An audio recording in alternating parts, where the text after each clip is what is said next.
the Mercury Theater on the air.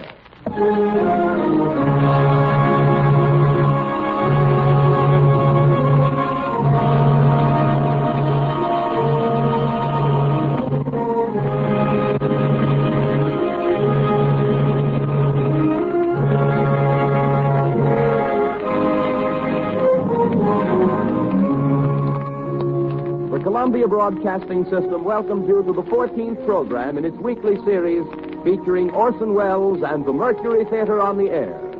Tonight, this brilliant Broadway company turned from their cycle of dramatized literary classics to relive for us a stirring adventure of recent history. It is Orson Welles' own adaptation of Hell on Ice by Commander Edward Ellsberg, the gripping story of a disastrous early expedition to the North Pole. My name is Melville.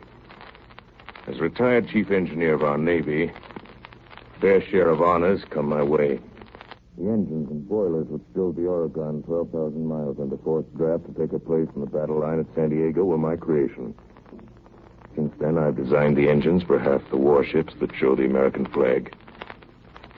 But now, as I look back over my life, I can only humbly hope that the name of George Melville may be a little remembered as one who served under Captain DeLong on the last voyage of the steamship Jeanette.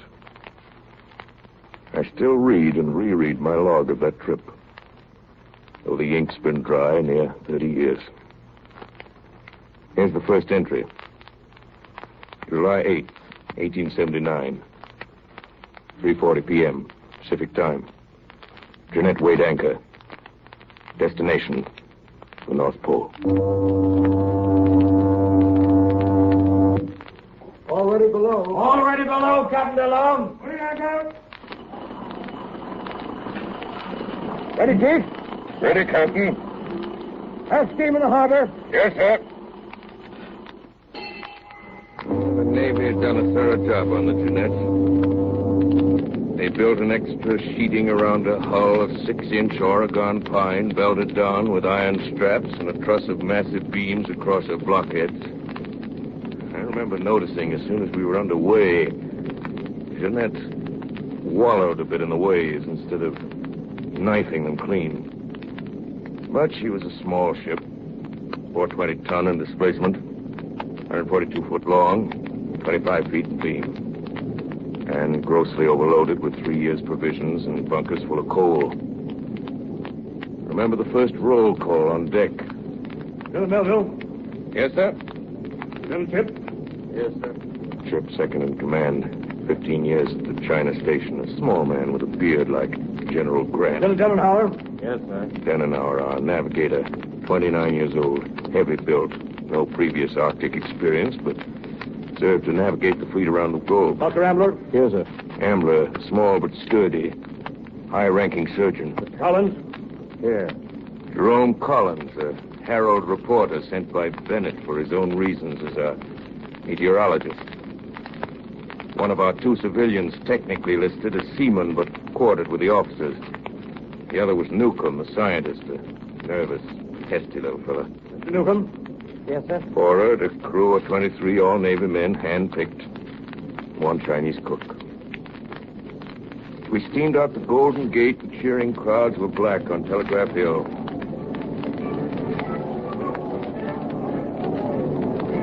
Mr. Melville, the captain wants to see you on the bridge today. All right. I'll never forget seeing him on the bridge together. George Washington DeLong. A scholarly appearing man with glasses. Commander of naval vessels for 20 years on the 7 seas.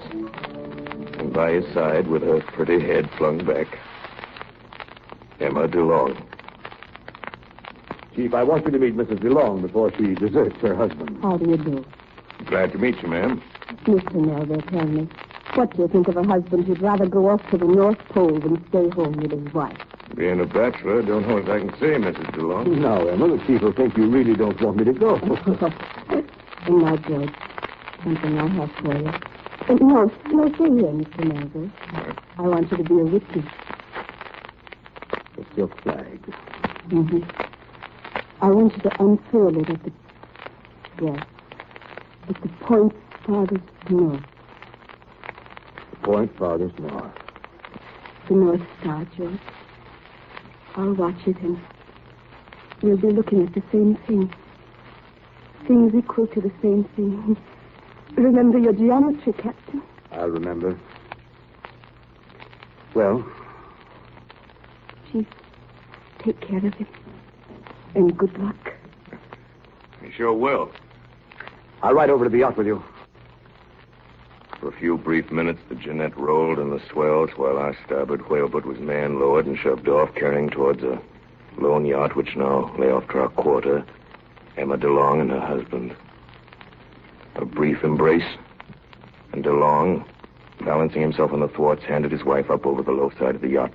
Another moment, and seated in the stern sheets of the whaleboat, DeLong was once more simply the sailor.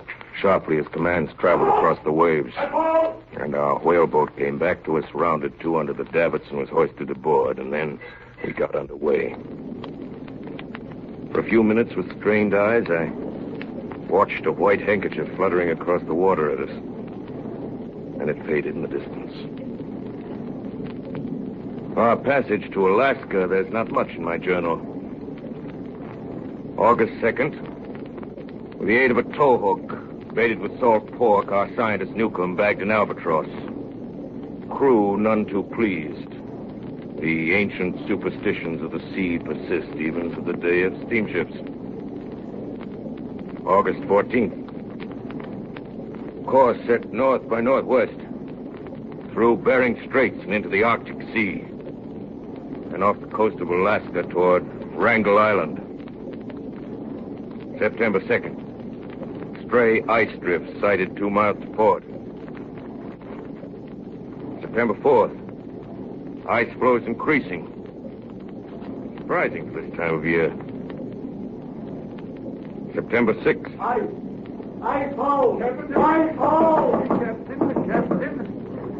Erickson, where is it? It is ahead, Captain, and on the way the bow. Mr. Chip, ice ahead. Ice? Bring her hard to leave. Every man to his Hard to leave. Every man to his station. Bring her fast, Chip. Closing fast. No use, sir. She won't clear it. Ice 200 feet ahead. Ice to starboard. We're going to strike, Captain. Try the engine. There, Chief. Yes, sir. We'll try the engine. Ready, Chief? Yes, sir. Full steam astern.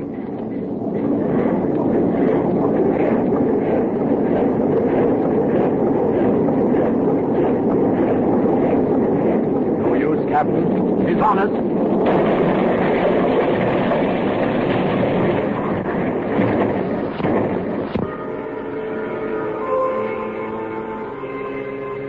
Well, we struck that ice pack head on.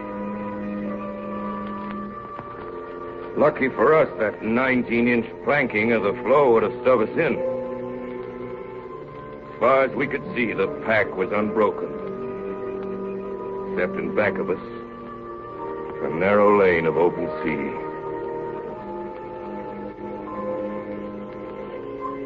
Supper that night was a somber meal. Here was ice only 240 miles north of Siberia, latitude 71 degrees, 30 minutes, where it had no business to be at this time of the year.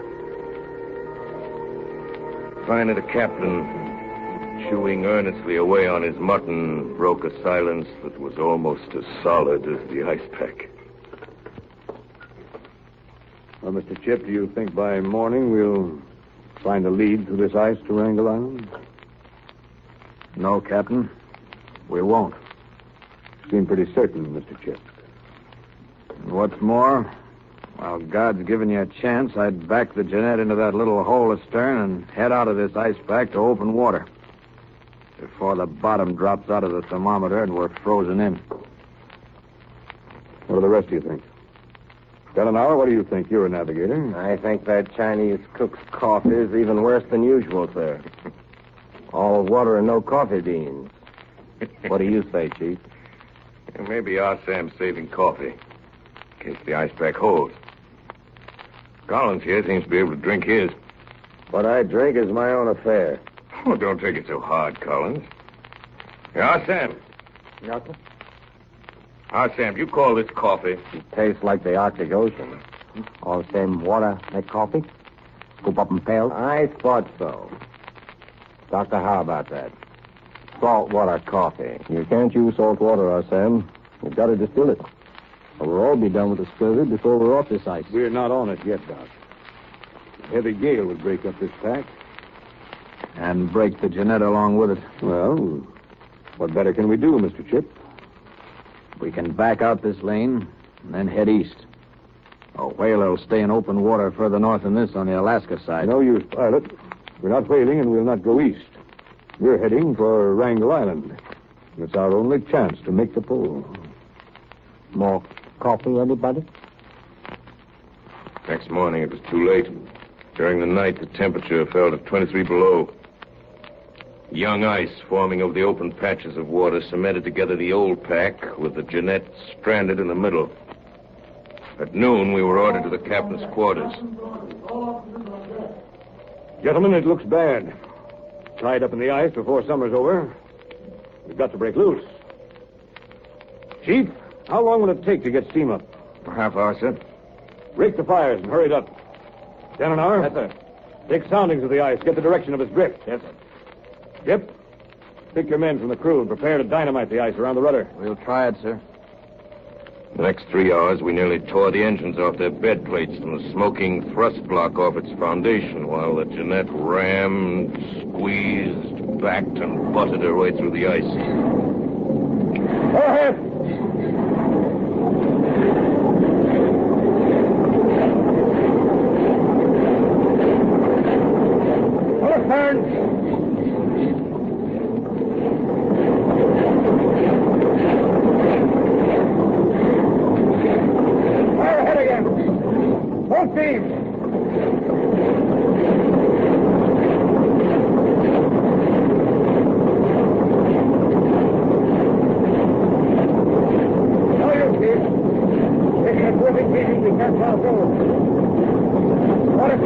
I suppose it's bank fires down St. Paul, eh, brother? No, Chief. We won't bank this time.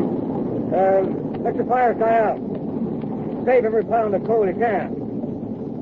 If a chance comes to move, I'll give you ample time to get up steam. That night, the temperature dropped again. I have before me Chip's entry, which I copied in my journal. September 6, 1879.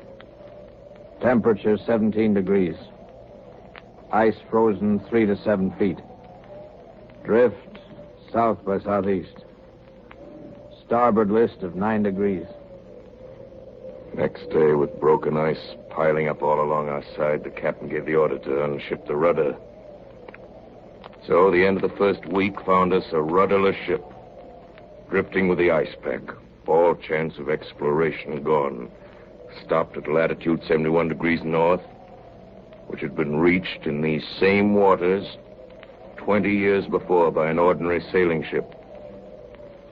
Next day, we let the dogs loose on the ice. Late that afternoon, a bear was sighted. Ninderman, Collins, and Danenauer set off across the ice in pursuit. And an hour later, the captain came up on deck. Have Lindemann muster the crew, Mr. Chip. Ninderman, sir? Why, yes, of course. He has the watch now. Sorry, Captain, but Ninderman's chasing a bear. He must be over a mile away by now. Lindemann gone? Who gave him permission to leave? Was it Danenauer? Tell Mr. Danenauer I want to see him right away. Dan's gone too, sir. He followed Ninderman after the bear. Who'd they leave in charge on deck? I don't know, Captain. Well, this won't do. Even if we are on the ice, I can't have my crew disappearing from the ship whenever they see fit. That evening, I happened to be in the cabin with Collins. Evening, Mr. Melba. Oh, Sam? Mr. Collins, note from Captain. All right, Sam. I said all right. Yes, sir. Very well, Mr. Collins. Well, I wonder what's on His Majesty's mind tonight. Hereafter, no one will leave the ship without my permission except in an emergency. A bear is not an emergency. Please initial this and return. George DeLong, Captain. There it is, Chief. I'm trapped. What? I'm a newspaper man, not a sailor.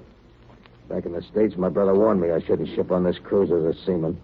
Like a fool, I didn't believe him. Now it's happened. And I'm trapped. Trapped? What's ailing you, Collins? We're all trapped in the ice. You're no worse off than the rest of us. No, it's not the ice, Chief. The captain. You're all right.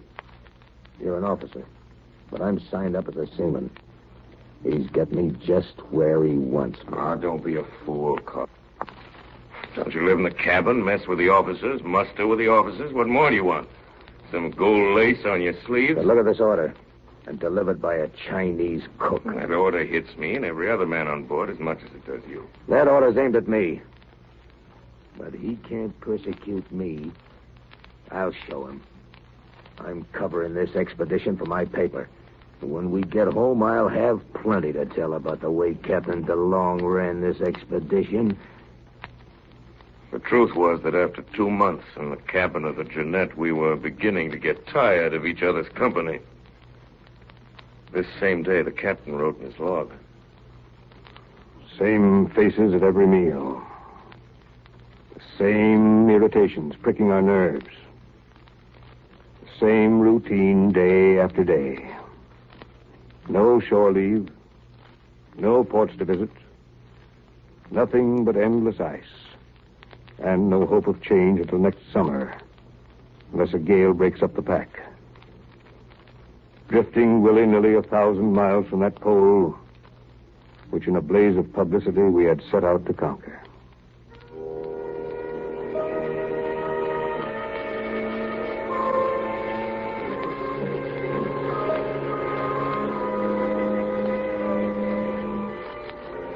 September passed, and the gales we had hoped for failed to materialize.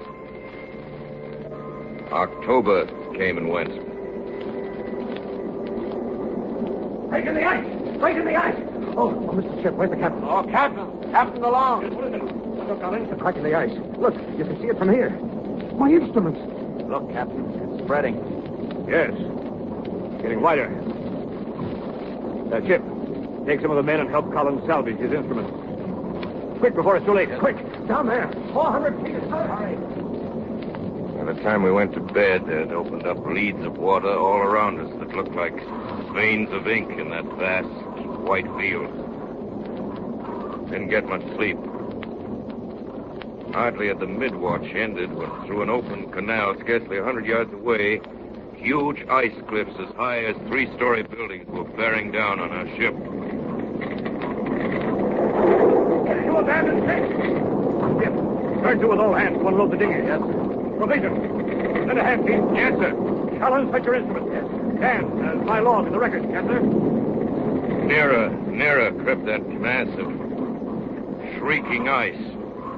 Our starboard deck arched up like a cat's back under the strain. Pitch and oakum were squeezed like syrup out of the Jeanette seams. 100 feet away, Captain. 75! 65!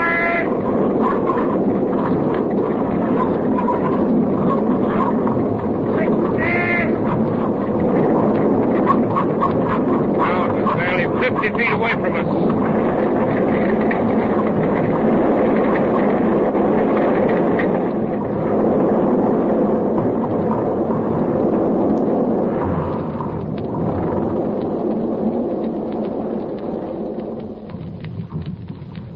But the blow never came. That ice cliff turned on its flank and knifed its jagged path off our starboard side.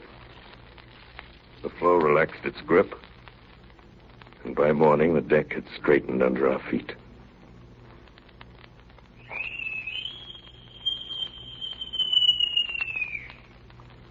All right, everybody.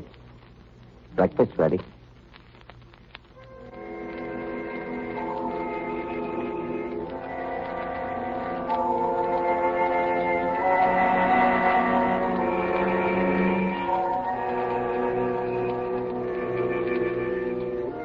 And then began our unchanging round of dreary days. Day and night were now the same. The perpetual dusk of Arctic winter. No hope of escape until next summer's thaw. He turned back the captain's log. He could write in a few words. The rest of us felt and couldn't say. December 1st. On board the Jeanette. By now, we've told all our stories, read all our books, played all our games. We awake to the same faces, the same dogs, the same ice. We take the same exercise, make the same calculations of the drift, eat the same food, and return each night to the same beds, with the conviction that tomorrow will be the same as today. In my own diary, I find a different entry, December 24th, our first Christmas Eve on the ice. We gathered in the wardroom, a glum group, if ever there was one. Chip with a bad cold, Denenow with a black patch over his eye, the ice glare had infected Surgeon Ambler, tired out from nursing sick officers and crew. Newcomb, more silent than ever, and the captain and myself. Only Collins' chair was empty as usual. He'd eaten and left us as soon as he could. Half hour passed, mostly in silence. Hey, what kind of a Christmas celebration do you call this? I never saw so many grouches at one table in my life. How about some mistletoe over the rigging? I might catch an Arctic mermaid like Ninky caught this albatross. Newcomb's my name. So it is, excuse me. Nick could have her all stuffed before any of the rest of us could get to her. Lay off, will you, Dana? I don't think that's funny. Can't you take a little fun, Newcomb, even on Christmas? As your doctor, I prescribe a broad smile. Say 3 times a day before meals. I'll smile when there's anything to smile about, Doctor. Well, what about this? Holy mackerel, Irish whiskey. Hand it over, Chief. Where's the captain? Well, thanks, Chief. And Dr. Ambler. Thanks. Yeah. Here, I'll pour my own. Careful, Denenow. You've only got one good eye. I can always see well enough for this. Hey, that's enough, Dan. We're going to save some for the crew, you know. Well, Newcomb, how about you? What's it like? Is it good whiskey? Give Ninky a written guarantee, Chief. Newcomb's my name. I'd give you another if I'd have been your old man. Don't waste any of that stuff on him, Chief. Take your whiskey and go to the devil. Well, that's a nice Christmas thought. Yeah. Well, let's forget him. Can't help it, I guess. Say, how about a toast? If anyone proposes James Gordon Bennett, I'll follow Ninky. Chip's got one. I can see it fizzing. Yes, I have. I propose a toast to Emma DeLong. Thank you, Chip. I couldn't say it, but I was thinking that, too. Emma DeLong. Emma DeLong. Well, now, gentlemen, I have a toast. To the Jeanette. And next summer, her safe passage to the pole. Jeanette and that. Jeanette. January 5th, temperature 57 below zero. Drift still to the southeast. Sun appeared for the first time since November. Today, Doc Ambler had to operate on Danenau's eye. He has to sit in the cabin without a crack of light. We take turns talking to him. Speaker next summer. The breakup of the ice. He likes to talk about that. February 1st. More trouble. Repairing rusty floor plates in the boiler room, I noticed Erickson, bosun of the crew, and one of our best workers, was laying down on the job. He stopped working every time I turned my back. Decided he was sick and sent for Dr. Ambler to look him over. Chief, I am not sick. He is watched. Who's watching you, Nels? What are you talking about? There is mutiny on the ship. Mutiny? There is mutiny on the ship. Oh, now, look here, Erickson. Take it easy. Tell me more about it. There is mutiny, sir. On the ship, sir. Mutiny? And the crew? Say, where'd you get this, Erickson? Yeah, Chief. I tell you, it is like I say. I was asked to join. They no say yeah, they no say no. So he is watched. They got guns. They kill me for it if I tell. Erickson. Yeah? Speak fast and answer my questions. Who's their leader? They no can tell. They kill me. Oh, nonsense. Yeah, Chief. They say they kill me. Erickson. What do you mean by they? Hey, please, they no can tell. They kill me. I'm your officer. Do you know what disobedience means? Now, come on. What's behind this? It is... Nobody hear us. Nobody. It is our Sam. Ah, Sam. Oh, Sam, Chinese cook. Oh, my Nels. Oh, Chief, it's been like I said. It's mutiny. Nels. Yeah? Nels, look here. Yeah. No. Now, look at me. Yeah. Right in my eyes, Nels. Yeah. Follow my fingers. I move it. Your finger? Yes. Yeah. Here. Yeah. Now, over here. Yeah. Nels. Yeah. Nels, we're going to see Dr. Ambler. Oh, no, but then they kill me, sure. I won't let them, Nels. I'll take care of you. Yeah, but I tell you... Yes. I know. I know. Take my hand, Nels. That's it. Yeah. That's a good fellow. Now, come along. January 6th. 4 months on the ice. Part of the crew sick. A blinded officer. Now a seaman gone mad. What will this ice do to us before this winter's over?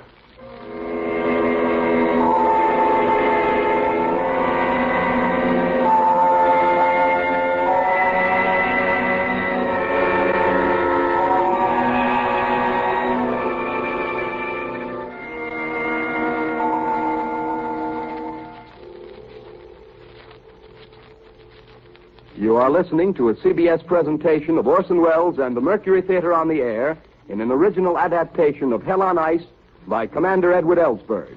We pause a moment for station identification. This is the Columbia Broadcasting System.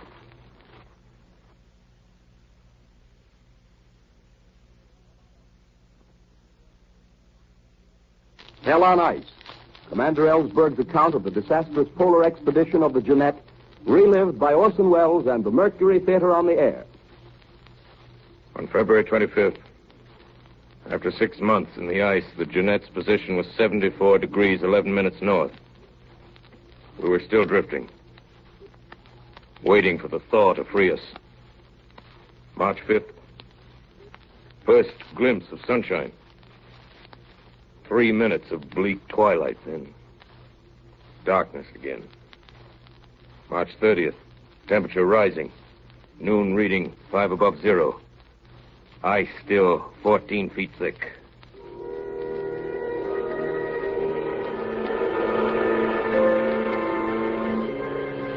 So June ended. July came with a fog and chilling mist. Our hopes for what the summer sun would do are beginning to fade. Temperature rises, then drops again. We find rifts in the ice at sundown and see them knit again overnight. The day grows shorter, and with them men's tempers. Half the men aren't speaking to the other half. Collins quarreled with Ambler over the slamming of a door. Mr. Chip just asked Newcomb about an ice measurement he'd taken, and the little scientist wouldn't answer. Since the query was in the line of duty, Chip reported the incident to the captain. Newcomb, I have Mr. Chip's report that you failed to give him an observation. Well? It's in Chip's province to receive that information and enter it in the ship's records. I was going to write it on a piece of paper and hand it to him. Come, Newcomb, let's forget such childish play, and we'll all get along better. Don't I do my duty, sir? Yes. And I'll take good care you continue to. Very well, sir. If I do my duty, I must respectfully continue the privilege of being silent as long as I please. May I go, sir? Yes. You may go. The captain's entry on the anniversary of the day we first froze in states what all of us knew and none dared say. September 6th. Another winter on the ice. Crew look at me with a mute appeal that's pitiful to see. I know what they're wondering. Will it be another winter? Another year? Or will it be forever? But none of us talk about that. We keep it our routine as if our lives depended on it. October 10th. Collins took his time about making his observations today. He didn't report on the ice till 20 past 12. When he finally came out, the captain was waiting for him. Well, Collins, has it required all this time to log your noon observations? I hardly know the meaning of your question, Captain DeLong. Seems to me my words are plain enough, Mr. Collins.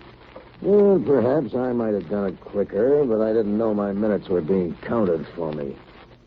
I've issued an order for an hour's exercise.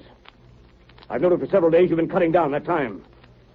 Today I'm satisfied you're doing it deliberately. Very well, if you're satisfied, Captain. I've nothing more to say. But you're doing me a great injustice. Mr. Collins, that's an impertinent comment.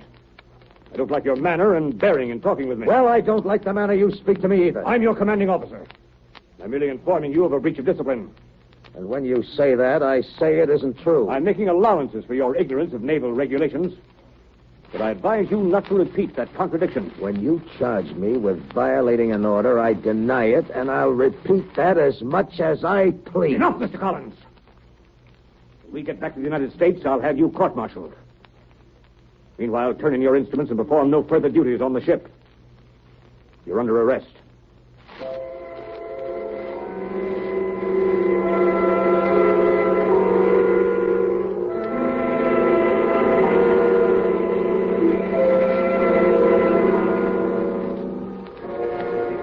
That second winter, the temperature reached 59 below. Scurvy set in. 8 men down with frostbite.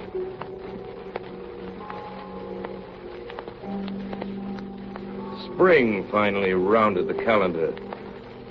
You can call it spring at 10 degrees below zero in a frozen pack. In May, we saw the sun again. June 10th. My watch, 9 p.m. till midnight. 11 p.m. Disturbed by heavy shocks drumming against our hollow hull. Those words were all I had time to write. I remember the captain rushed up on deck. This season, even at midnight, the sun's above the horizon. We could see about 80 yards ahead. A lead had opened in the pack, some 10 feet wide, with cracks zigzagging across the surface of the ice, moving towards us. Then the floe split wide apart beneath us. The Jeanette lurched wildly to port and suddenly slipped off the ice into open water. We were thrown across the deck. The ship rolled like a drunken man. Shaking in terror, we waited for the next move. 6 bells, the pack started to press down that open canal. Slowly, it closed in on us. Mostly flat floes this time, but thick and jagged. And behind it, the push of endless miles of surging ice. On came the pack. No turning off this time. The ice reached our sides, started to squeeze. We're sinking, Captain. Ice is coming through the side. What's that? Ice in the hold? Right down, ship. Leach, you're an experienced seaman. Make your report to me as if you were one. Seams are opening below, sir. Sides will give way. It's only a question of minutes. Very well. Come with me, Chief. We started for the hatchway. At that instant, the ice got its teeth in her hull and snapped at the splinters. All hands! Hey, we'll abandon ship. Ship, lower boat. Yes, sir. Erickson, and the David. Quartermaster, Lee. Yes, sir. Unload provision. All you can save. I'll check them at the rail. Yes, sir. Chief, my instruments. I'll get them set. Come on, Lee. I need all the engine crew. Sledges, Cole. Lower them fast. Yes, sir. I'll check provisions. Pemmican, 3 barrels. Toss it over the starboard side. Watch out below. What's the mist, Chip? Yes, 30 degrees. Watch your footing, man. Careful there with Dannenhauer. He doesn't fall, Doc. Here, Chip. Lower him in the boat. And keep your eyes closed. Here, Iverson, you too. Hold on. Newcomb! What are you doing with those stuffed birds? I've only brought some of them. Lower away, boys. Over the side. She's filling fast, skipper. Better jump for it, hadn't we? Abandon ship, men! Over the side! Over the side!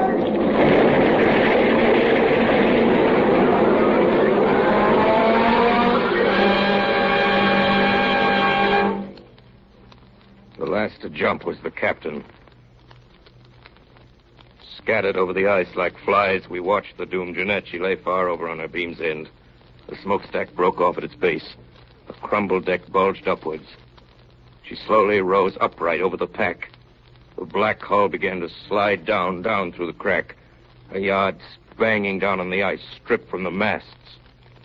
Finally, the top foremost plunged through the ice, and the Jeanette, silent now, slipped down to her Arctic grave. The situation was now desperate. Truly desperate. 33 men, cast away on drifting ice floes. Our fate totally unknown to the world. We'd left 2 years ago beyond possible reach of relief. 500 miles away lay the Lena Delta. June 17th, 6 p.m. We made our start, course due south. First day's journey was a nightmare. Men and officers harnessed together, tugging at their mountainous burdens. Dogs unable to drag a single sledge. Ambler far ahead, planting black flags to mark our course. Sledges sinking in weak ice. Men wading through slush up to their knees. Dannenhauer, blind but pulling on a rope, fell in open water. Pulled him out before he went under the ice. Lee and Erickson collapsed in their harness. One sledge used for dragging the sick. Chip, all in, tried to fling himself from the hospital sledge to save us weight, but we strapped him in. Chip cried like a baby at adding to our burden. Unloaded and ferried over open water. Dogs drowned as cutter overturned. Only saved Snoozer, my favorite. By morning, reached our 2-mile flag. Tried to get some sleep. On again at evening when the ice firmer. June 23rd. At dawn, the first sledge reached Ambler's 12-mile flag. The men stumbled into camp and lay exhausted on the ice, temperature 34 below. The captain called me into his tent. Well, Chief, what do you think? Hardly enough food to last 60 days, Captain. We've only made 12 miles in 7 days. See, now that leaves... Don't say it. There's something else I think you ought to know. With Dan and Chip knocked out, you're the only officer left I can confide in outside of Ambler. He's got his hands full with the sick. That doesn't sound like good news. Well, shoot, brother. In 6 days, we've made 12 miles south. Right? Just about, sir. Well, we're 20 miles further north tonight than the day we started. What? Wait, Captain. Let me get this straight, you see. We're north of where the Jeanette sank? 20 miles. The northwest drift's got us in tow. You sure? You saw me shooting the sun, 2 meridian, altitude, and a couple of Sumner lines, and they all checked. Yeah. I'm sorry I had to spill it, but some officer must know where we are. In case something happens to me. Sure, Captain. Sure, I kind of clipped my breath, but I'm all right now. Don't tell anyone else. The men found out I couldn't get them to lay a hand on another slave. Yeah. They just sit here and wait to die. Got a plan, Captain. What is it? Yeah. Look at this map. Back here's where the Jeanette sank. And here's where we are today. That's right. 77 degrees, 43 minutes north. We're walking against the drift, and the pack's moving faster than we are. I'm changing our course from south to southwest. That way, we've got a chance of reaching the edge. One chance in 100. The one we've got to take. How about rations? They'll never hold out. We'll have to stretch them. Now, how thin can you cut them? You're working the men, and that's for you to decide. Well, Skipper, cut a third off. That'll last 90 days instead of 60. I'm willing to try. I knew I could count on you, Chief. I always can. And now, Chief, you're to be my witness at a little ceremony, remember? A flag. Mrs. DeLong's flag. Yeah, that's so. The point farthest north. We'll hope this is it. Hold the other end, Chief. We'll unfurl it for Emma. I think she knew, Chief. Sure, Captain. The North Star. She's right over ahead. Things equal to the same thing. She'll be glad. Now, let's fold it up now so nobody will know that we had it out. Else they might guess the reason. Got any tobacco left, Captain? I can stand a pipe full. I don't feel like supper. Or is it breakfast? Hand your pipe over. Now fill it up. Thanks, brother. Chief, this is a grand country to learn patience in.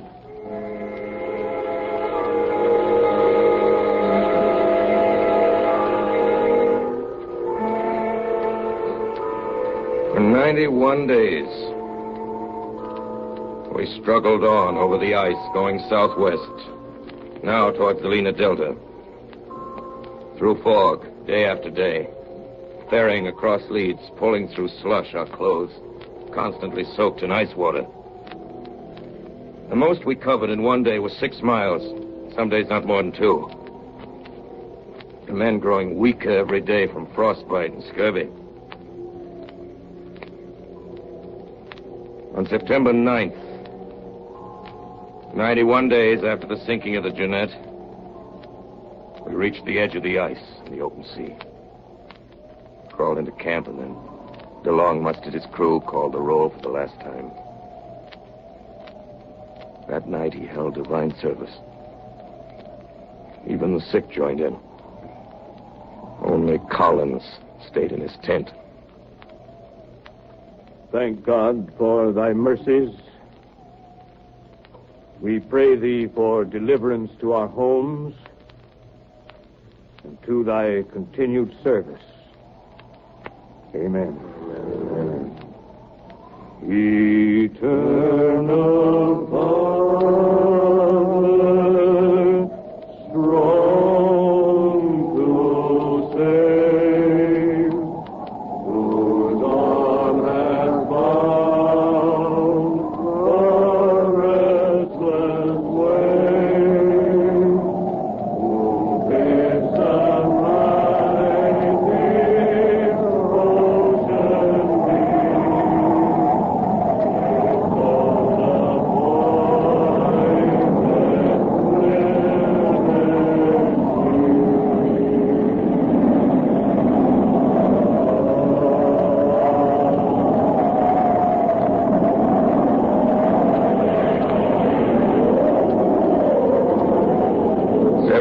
On the morning of September 12th, we shoved off for Cape Borkin on the Lena Delta. According to our charts, 96 miles of open sea. The first boat, Captain DeLong commanding, Surgeon Ambler, Collins, 11 seamen. The second cutter, manned by Lieutenant Chip, with 7 seamen. Third, under my command, Lieutenant R. Newcomb, and 8 seamen. Strong east wind was blowing, and whitecaps were running everywhere. We took in reefs to stay near the other 2 boats. DeLong signaled, and we tried to douse sail, but the racing seas combed over our stern. Albert, hey you! I can't hold back, Captain. Neither run nor smoke.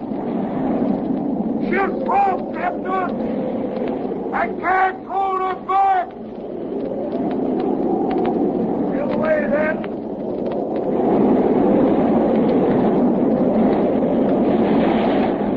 By evening, the sea was running mountainous. Our little boat rose dizzily to every crest and plunged down in the trough as the wave rolled by.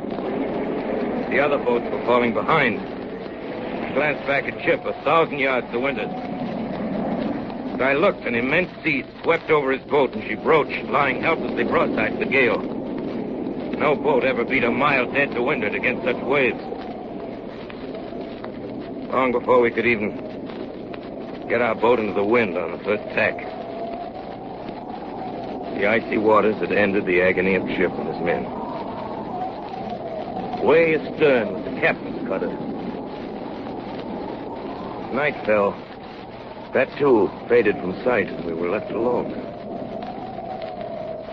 11 frozen men in a tiny whaleboat. In utter blackness. By morning, the ocean calmed, and in the gray light we saw land less than a mile away and smoke rising. But there was no sign of the captain's boat. The story of the last days of Captain DeLong and his men was pieced together many months later from the captain's diary and the ship's papers that were found in his camp. "135th day, around October 1st. This morning reached Lena Delta. Boat overturned in shallows. All stores lost. Only chance is to make Kumak Cirque, 95 miles south by my chart. Doctor says some of the men can't walk even a mile. They'll have to. Tonight ate the last of the pemmican. 136th day. Erickson dropped in his tracks. Both feet frozen. Flesh falling off in his boots. We cut him some crutches out of driftwood. Let me stay, Captain. Don't move me. My legs is killing me. Oh, crutches no use. They won't only die quick. Get up, Erickson. You think I'm going to leave you? Up or I'll carry you. Oh, please, Captain. Up, I tell you. We're going on. 137th day. This morning, an ambler shot a reindeer. Men too famished to wait for fire ate the beast raw. Gave the bone to Snoozer. 138th day. Trapped by open water. Have to cross. We try to build raft. The men are broken. Can scarcely lift planks. I drive them hard. What's the matter, Leach? Lashings are loose. There ain't enough logs to float it. Then haul the lashings tighter. Your ship's carpenter. I hauled it as tight as I could. Do as I say. Stop talking back. You won't even let us die in peace. You're not human. Leach, another word out of you, and I'll have you court-martialed. You hear me? Yes, sir. 139th day. Raft completed. Crossed water. Found a deserted fishing hut other side of the bay. Put up overnight. A raging blizzard outside. At midnight, Erickson died. Sea burial. Fired a volley with our last rifle. 144th day. About the 9th of October. Today sent Ninderman and Noros, the two strongest men left, toward Kumak Cirque. They may get through and send help. Today,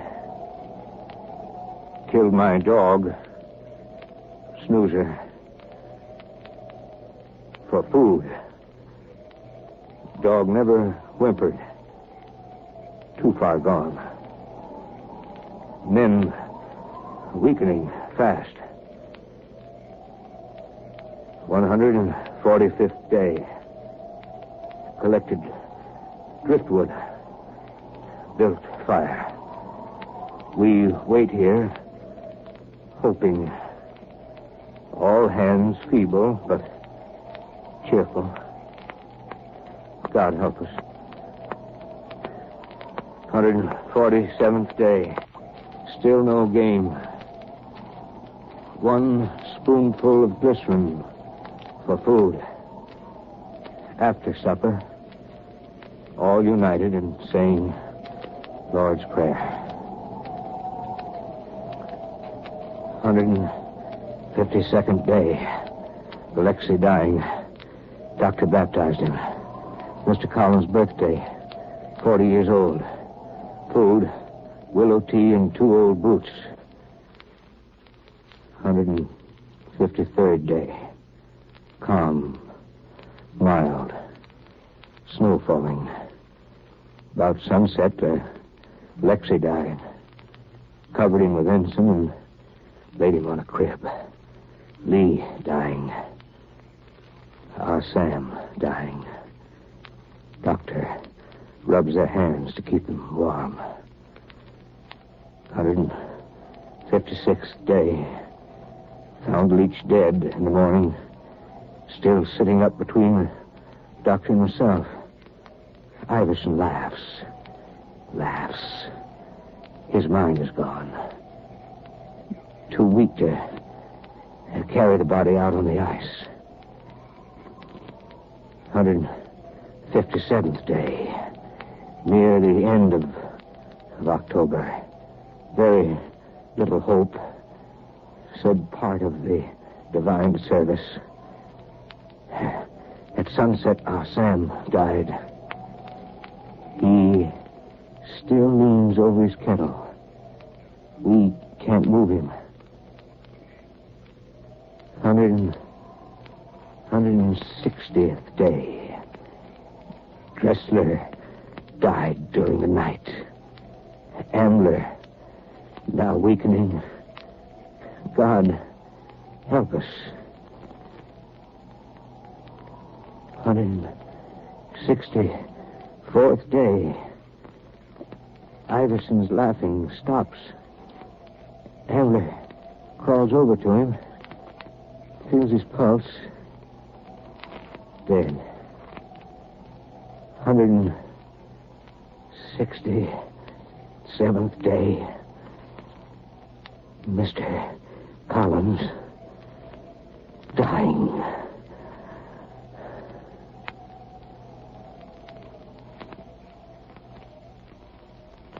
Mr. Collins dying. The captain's last entry in that fateful book. No word of himself. His frozen fingers scrawled their last words. Mr. Collins dying. Months of searching finally brought us to that gale-swept hill. There I made out, stiff and stark above the snow, an upraised arm. The arm belonged to Captain DeLong, half buried in the snow. I figured he'd tossed his journal to safety on higher ground, and his stiffening arm had frozen in that gesture. I was right. Journal was just above, and his face was calm as if his work was done.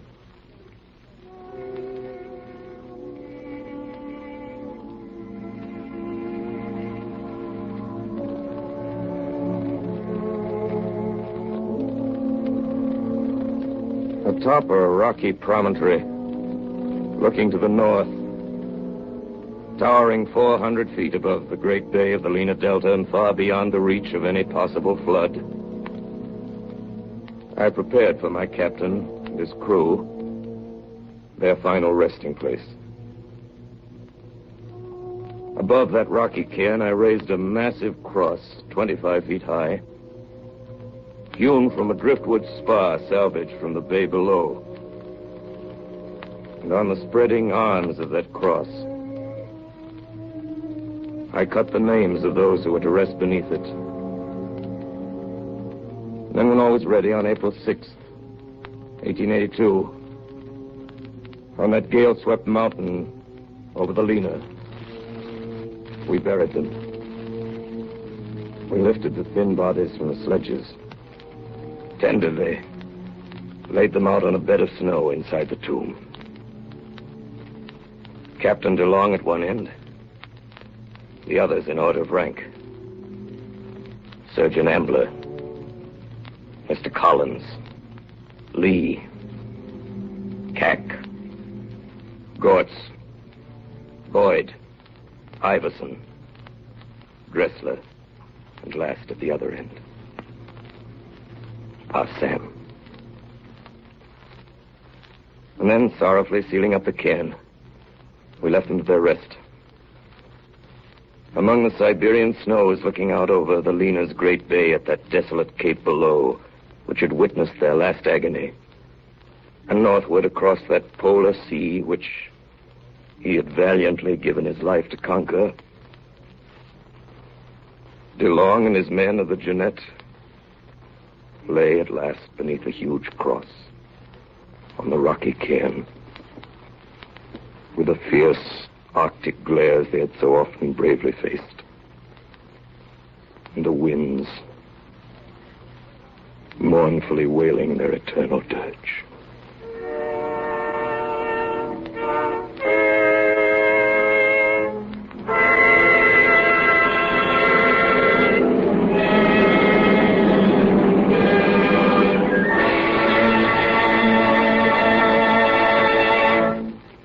Tonight, the Columbia Broadcasting System has brought to its coast-to-coast audience a reenactment of the early expedition to the North Pole as dramatized by Orson Welles and the Mercury Theater on the air. The play was adapted from Commander Edward Ellsberg's historical account of the saga of the Jeannette, as told in his book, Hell on Ice. This was the 14th consecutive broadcast in the weekly CBS series featuring Broadway's newest and most widely acclaimed theatrical producing company on the air. Orson Welles adapted the story for radio and directed the entire production. In the cast tonight were Thelma Schnee as Emma DeLong, Clayton Collier as Lieutenant Chip, Joseph Cotton as Lieutenant Dannenauer, William Allen as Dr. Ambler, Frank Reddick as R. Sam, Howard Smith as Collins, Al Swenson as Erickson, Ray Collins as Captain DeLong, and Orson Welles as Lieutenant Melville. The original music was composed and conducted by Bernard Herrmann, and Davidson Taylor supervised the production for CBS. This is Dan Seymour speaking.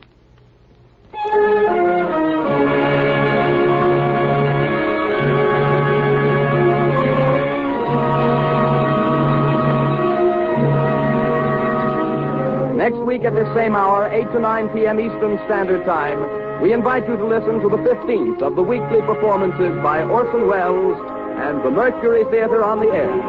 This is the Columbia Broadcasting System.